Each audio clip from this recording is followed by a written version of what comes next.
Hello everyone, how are you doing? This is MD Tech here for another quick tutorial. In today's tutorial, I'm going to show you guys how to turn on or off suggested replies or preemptive replies in the Microsoft Outlook application. So similar to Gmail and a lot of other text messaging applications, it'll give you options just to like kind of autofill based on suggested responses.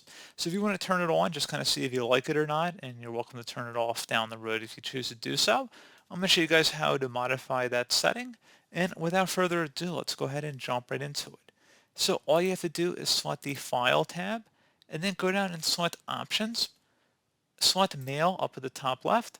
And now on the right side, you want to scroll down underneath where it says Replies and Forwards. Where it says Show Suggested Replies, if you hover over it, it says when you open a message, Outlook might suggest replies above the message. If you select the reply, you can edit the reply before sending it. So keep that checked or unchecked depending on your preference. And then you would just select OK to save the change. And that's all you have to do.